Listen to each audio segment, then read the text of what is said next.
नमस्कार। कानूनी सहायता के इस नए वीडियो में आपका स्वागत है। मैं हूं एडवोकेट नीतीश सहाय और जैसा कि आप जानते हैं कि मैं अपने चैनल के माध्यम से आपको कानून की नई नई जानकारियां उपलब्ध कराता रहता हूं। दोस्तों, अभी कुछ समय पहले मैंने उत्तराधिकार प्रमाण पत्र यानी सक्सेशन सर्टिफिकेट से रिलेटेड कुछ शॉर्ट वीडियोस अपलोड किए थे। इसके बाद आपके बहुत अच्छे रिएक्शंस आए और बहुत सारे क्वेरीज भी आई।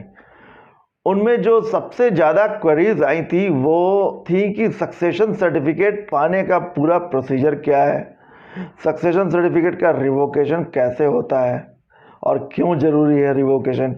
इस तरह के अनेकों क्वेश्चंस आए। इसी कारण मैंने सोचा कि इस सब्जेक्ट पर एक डिटेल वीडियो भी बनाना चाहिए और आज का मेरा ये वीडियो इसी टॉपिक पर आधारित है। दोस्तों, आज के वीडियो में मैं आपसे ये डिस्कशन करने जा रहा हूँ कि सक्सेशन सर्टिफिकेट क्या होता है, सक्सेशन सर्टिफिकेट की आवश्यकता क्यों पड़ती है, इसे कौन प्राप्त कर सकता है, इसकी डिमांड कौन कर सकता है, इसको पाने का प्रोसीजर क्या है, सक्सेशन सर्टिफिकेट का रिवोकेशन कैसे होता है और क्यों होता है, सक्सेशन सर्टिफिकेट के रिवोकेशन के लिए कैसे अप्लाई करते हैं और सक्सेशन सर्टिफिकेट के रिवोक होने या उसके रिवोकेशन के लिए फाइलिंग करने का क्या लीगल कॉन्सिक्वेंस होता है, और सबसे ज़्यादा ज़रूरी बात कि सक्सेशन सर्टिफिकेट का महत्व क्या होता है।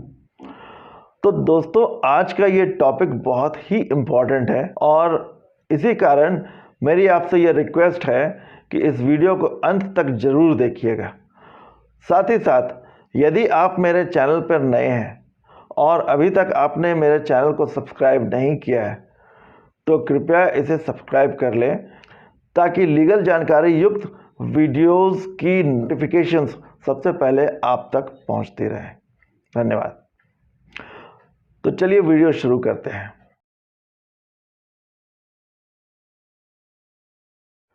दोस्तों, सबसे पहले हम लोग चर्चा करते हैं कि सक्सेशन सर्टिफिकेट होता क्या है। सक्सेशन सर्टिफिकेट एक प्रकार का अधिकार पत्र है जो आपको ये अधिकृत करता है कि किसी व्यक्ति जो इंटरस्टेट डेथ किया है और उसके जो भी एसेट्स हैं उस पर आप अपना अधिकार या अपना दावा पेश कर सकते हैं। यानी सक्सेशन सर्टिफिकेट आपको ये ऑथराइज कर देता है कि आप किसी मृत व्यक्ति की संपत्ति पर अपने अधिकार का दावा कर सकें। अब सवाल ये उठता है कि सक्सेशन सर्टिफिकेट क्यों? जितने भी पर्सनल लॉज हैं सभी में प्रॉपर्टी के सक्सेशन और उसके इनहेरिटेंस से रिलेटेड प्रोविजंस बनाए गए हैं। यानी जब कोई व्यक्ति इंटरस्टेट डेथ करता है तो उसकी प्रॉपर्टी का हस्तांतरण कैसे किया जाए इसके प्रोविजंस पर्सनल लॉ में भी बनाए गए हैं। तो फिर यहाँ सक्सेशन सर्टिफिकेट लेने की बात कहाँ से आ जाती है? दोस्तों, सबसे पहले हमें यह जानना होगा कि सक्सेशन सर्टिफिकेट की आवश्यकता किसे पड़ती है। ऑब्वियसली सक्सेशन सर्टिफिकेट तो जो क्लेमेंट होता है वही लेता है, किंतु उसे लेने के लिए कहता कौन है? दोस्तों, सक्सेशन सर्टिफिकेट की रिक्वायरमेंट आमतौर पर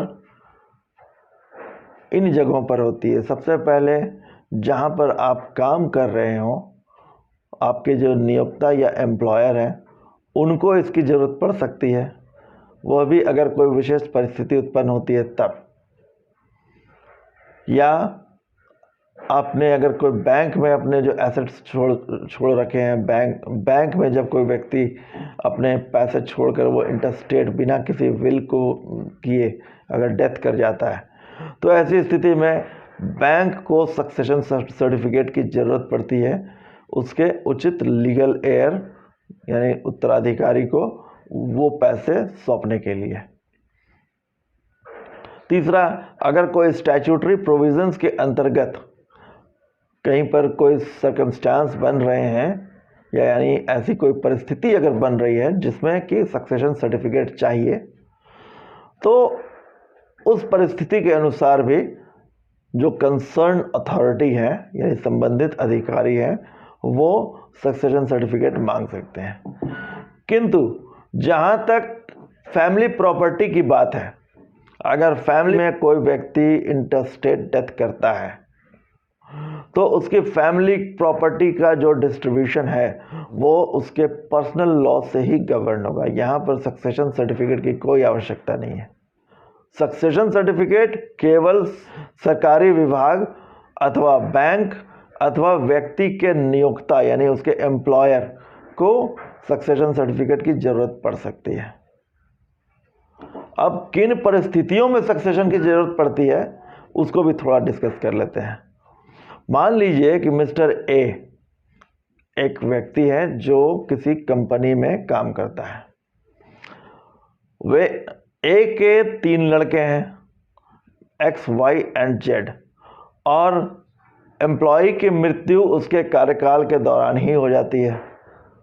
और इससे पहले कि उसके तीनों लड़के एक्स, वाई एंड जेड उसको मिलने वाले प्रोविडेंट फंड, ग्रेच्युटी या कोई और लीगल ड्यूज को रिसीव कर ले, यहाँ एक्स, वाई और जेड में से भी किसी एक को मान ले, जैसे मान ले जेड की भी मृत्यु रिसीव करने के पहले हो जाती है। तो अब ऐसी स्थिति में जो एम्प्लॉयर हैं वो एक्स और वाई को तो उनके शेयर्स दे देंगे, लेकिन जेड का पैसा ए और बी में यूं ही नहीं बांट देंगे। उसके लिए ए और बी को सक्सेशन सर्टिफिकेट लाना होगा।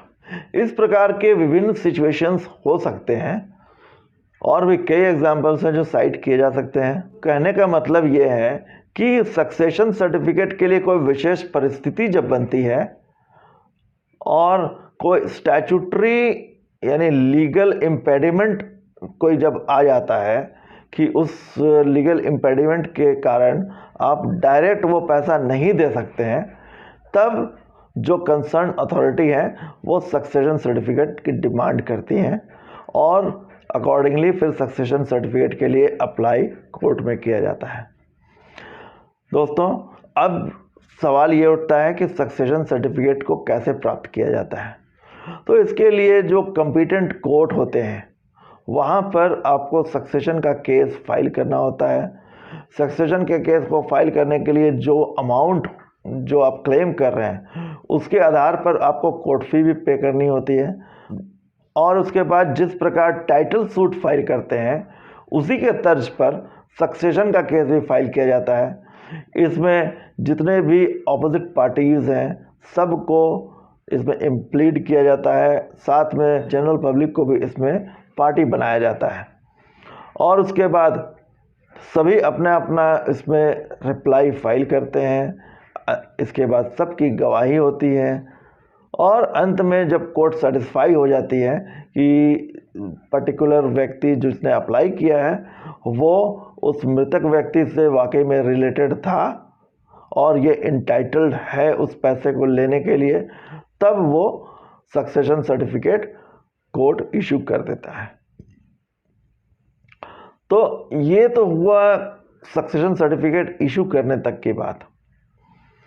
अब इसी में क्या होता है कि कई बार लोग सक्सेशन सर्टिफिकेट फाइल तो कर देते हैं बट इसमें सारे लीगल एयर्स यानी सारे संबंधित व्यक्तियों को इसमें पार्टी नहीं बनाते हैं। और इनमें से कुछ लोग ऐसे भी होते हैं जो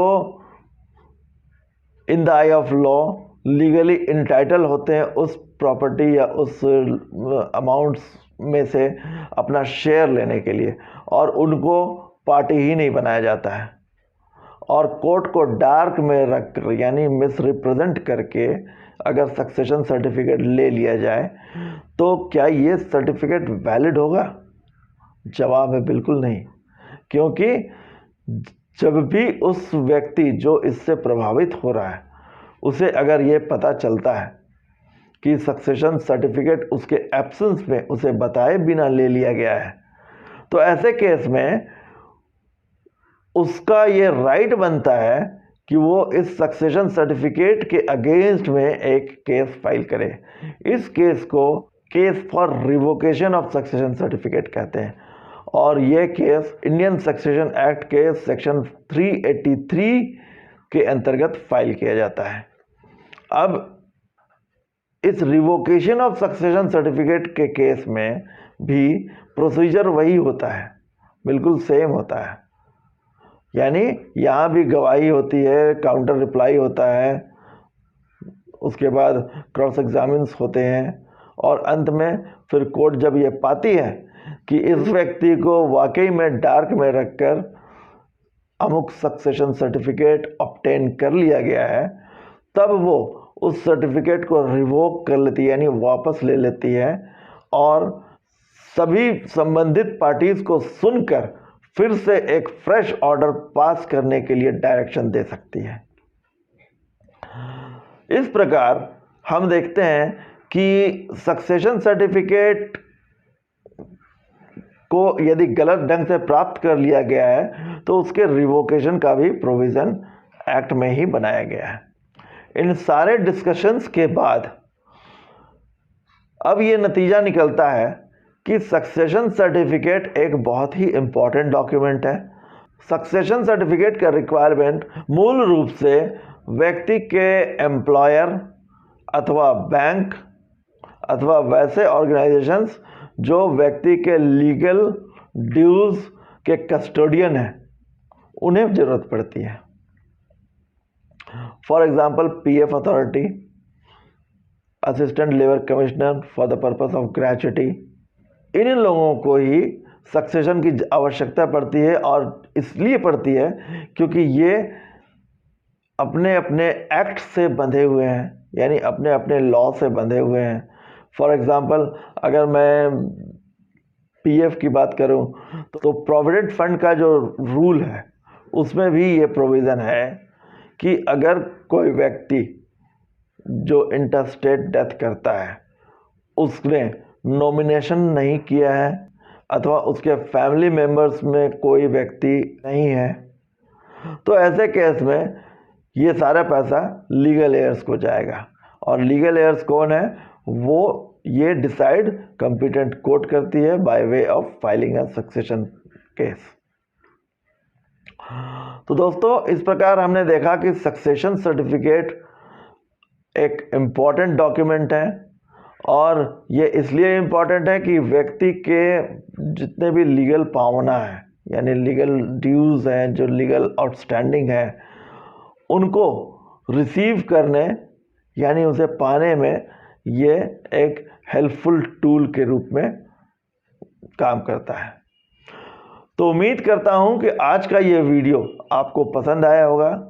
अगर आपकी कोई लीगल क्वेरीज हैं तो कृपया मुझे मेरे व्हाट्सएप नंबर जो नीचे डिस्क्रिप्शन बॉक्स में भी दिए गए हैं और मैं अपने चैनल के अपर साइड में भी इंडिकेट करता हूँ, उस पर आप निसंकोच कांटेक्ट करें। और इसके अलावा भी अगर कोई लीगल क्वेरी हो तो आप मुझसे कांटेक्ट कर सकते हैं और मुझसे कानूनी सलाह प्राप्त कर सकते हैं। आज का ये वीडियो आपको कैसा लगा कमेंट बॉक्स में लिखकर ज़रूर बताएं। आज के लिए इतना ही, मिलते हैं फिर अगले वीडियो में। धन्यवाद।